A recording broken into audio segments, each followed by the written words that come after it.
Good day to all employers in Hong Kong. My name is Ranilyn S. Fagun, 25 years old, a single lady from Tarlac, Philippines.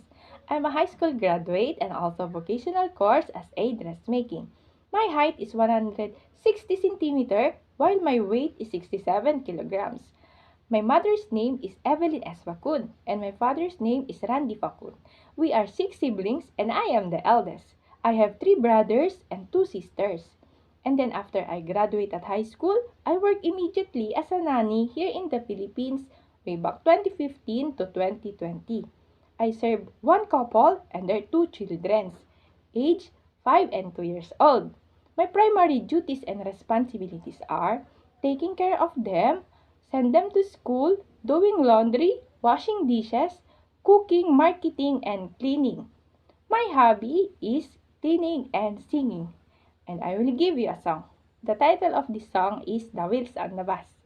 The wheels on the bus go round and round, round and round, round and round. The wheels on the bus go round and round, all through the town. The doors on the bus go open and shut, open and shut, open and shut. The doors on the bus go open and shut, all through the town. The wipers on the bus go swish, swish, swish, swish, swish, swish, swish, swish, swish. The wipers on the bus go swish, swish, swish, all through the town. And another song is Twinkle, Twinkle, Little Star. Twinkle, twinkle, little star, how I wonder what you are.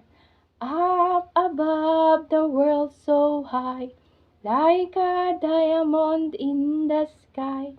Twinkle, twinkle, little star, how I wonder what you are. And I hope you like my song.